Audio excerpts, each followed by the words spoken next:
Hey YouTube, warbles on a lot here. 7:30 at night, 8th of October.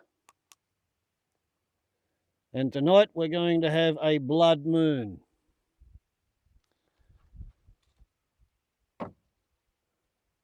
So called because we have an eclipse of the moon by the Earth's shadow.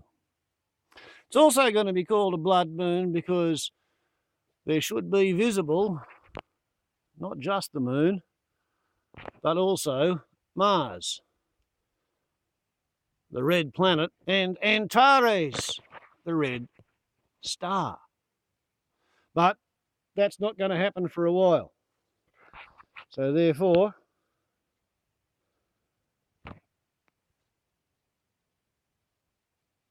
I'm just going to light the fire and wait.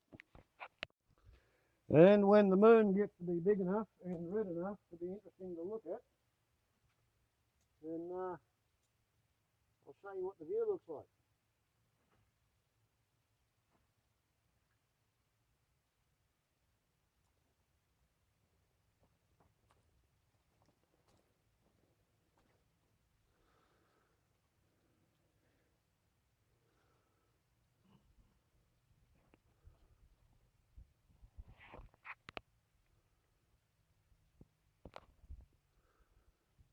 Because it's passing interesting that we have a blood moon. Just at the time when Ebola is broken out of Africa, and as if the spectre of Ebola in Spain isn't bad enough to think about, might be worthwhile recollecting that Ebola is not the worst thing that can happen to you when it comes to viral hemorrhagic fever. 2 days ago, I heard that there was a health worker in Uganda who was in isolation with Marburg virus. For those of you who are not up on the topic of which viral hemorrhagic fever is the worst, Ebola at the moment, the current strain, it only kills 54% of people who catch it. And some of them might not die for a month. Marburg virus kills 80% of those infected within 9 days of infection. Marburg is kind of like Ebola on steroids with a turbocharger. And Marburg is in Uganda, just at a time when the entire world's health organisation, Médecins Sans Frontières, UNICEF, all the emergency charity medical outfits are flat-strapped, failing to cope with Ebola in West Africa. And although, yes, it's true, Marburg outbreaks have happened in the past and they have been contained in the past, but never at a time when there was no spare facilities. The goal with Ebola is to get 70% of the infected cases isolated and receiving treatment by tracking and tracing the contacts of people who've already got it.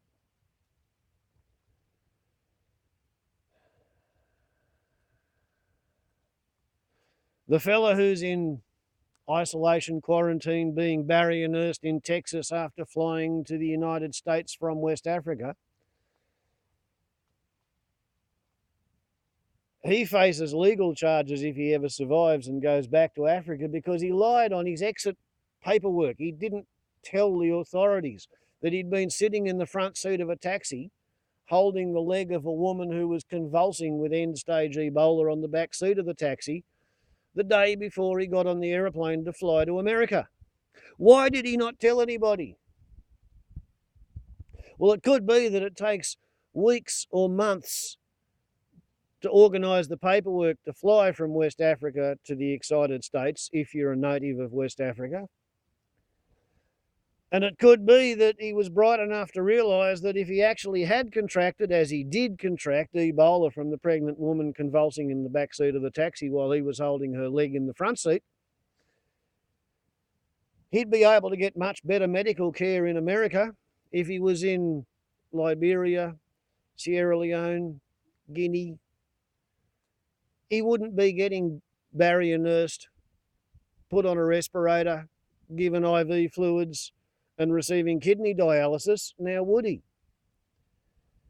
They don't have 100 spare highly trained technicians for every patient in West Africa, but they have got those medical technicians available at the moment in the Western world. But that brings me to a bit of a point. The current humanitarian strategy, which is absolutely correct morally and ethically, is for the rest of the world to send every resource we have post-haste to Africa in an attempt to provide the best treatment we can for everybody who's infected, not only to prevent them from spreading the disease, but in order to give them the best possible chance of fighting off the virus. And let's remember, only 54% of people are dying from the current Ebola strain. This also means that all the medical resources that the Western world has are going to be fed to the African continent in an effort to contain the virus outbreak something like 6 to 8 months too late. Too late to be effective. So when the virus travels the world in a hemorrhagic diaspora, perhaps aided, abetted, assisted and joined by Marburg out of Uganda, there's not going to be a whole lot of high-tech medical infrastructure, staff and stockpiled resources left in the Western world because it will have all been sent to Africa. So it may be time to start thinking about stockpiling a bit of bleach and some masks and some gloves. You can improvise a gown by wearing a plastic raincoat backwards.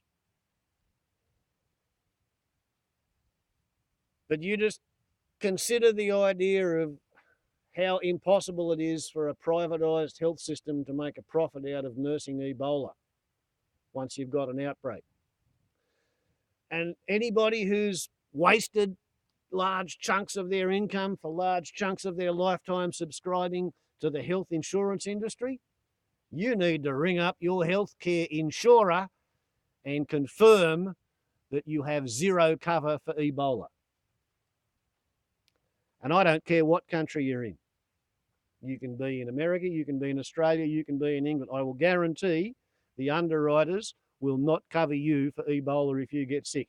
You will go back to the government-funded, Medicare-provided hospital bed in the public hospital if it's not already full. Now, let's turn around and have a little bit of a look and see how the blood moon is going.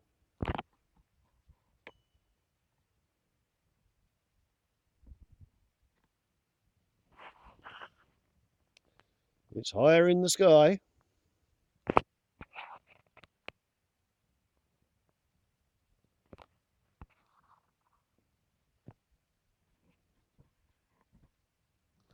But it's still got some trees to get through. So, I'll go and feed the fire and I'll hit the pause button and hit it again to unpause when there's something more interesting to look at in the sky. Take it easy. Nearly 8 o'clock and the moon has not yet cleared the tree line. Just beginning to clear the tree line at 4 minutes past 8. Okay, we finally have the moon just about clear of the trees at 11 minutes past 8.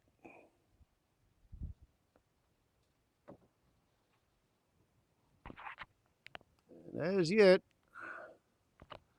it is still a circular moon. I have no idea why the white moon is coming across red like that. Perhaps it's pollution, perhaps it's haze, Perhaps it's the sea breeze kicking in. Perhaps it's a sign of the times. I guess whoever it was who wrote the book of Revelations back in the day wasn't paid enough for that line that there shall be signs in the skies. Okay. As it was foretold within the prophecy, the eclipse starts at 8:15 daylight saving time on the eastern seaboard of Australia. And as we move into telephoto, you can just see that there's a flatness from almost 6 o'clock to almost 3 o'clock. The bottom right-hand corner of the moon has been ruled off by Earth shadow. 8:20.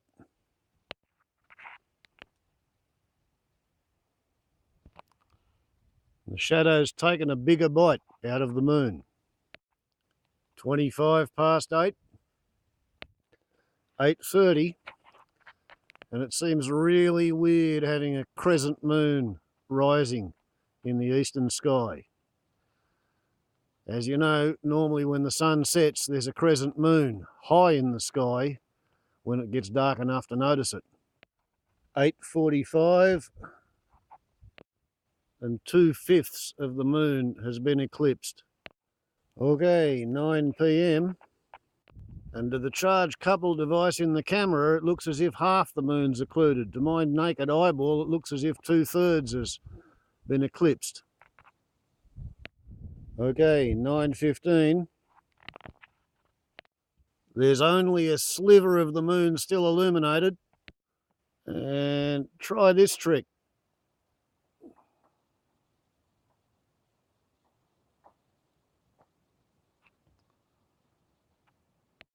Just stick a magnifying glass in front of it. 9:25 p.m.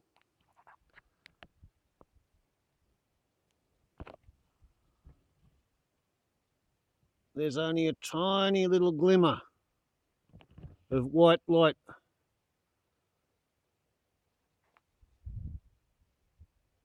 At around about the 10 o'clock position.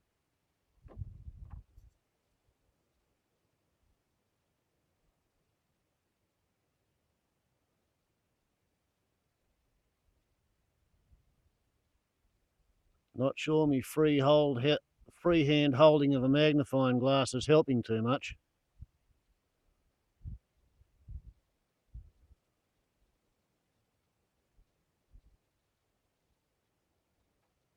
Because you've got to try and do this with a couple of beers on board when you've been stoking the fire outside for a while to see just how difficult it gets to be. Okay, 9:25.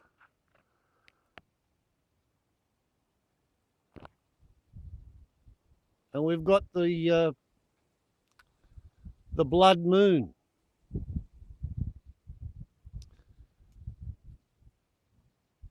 Hanging over Australia as Tony Abbott is spending $300,000 per time sending 2 aircraft on a 6-hour mission to not drop any bombs because the forces of ISIL have learned how to hide in the desert. They can drive around on a Humvee in the moonlight and cause Tony Abbott to spend $300,000 by not dropping bombs. Who's winning that contest? Especially when you got the Humvee for free, given to you by the retreating Iraqis who've already been trained for 10 years by the Australians and the Americans and the British, everybody else who went over there. 7,000 American troops, 700 American emergency hospital beds, $700 million for them to be in Liberia for a year. It's a pity the military wants to go shoot up Humvees in the desert rather than deal with Ebola. I think it's going to be the death of about half the population on Earth. By gee, I'll bet the bats will be pleased with that. Bats and all the other species that are suffering in the environment. Warbles on a lot to YouTube. We're on the upload limit. Ciao.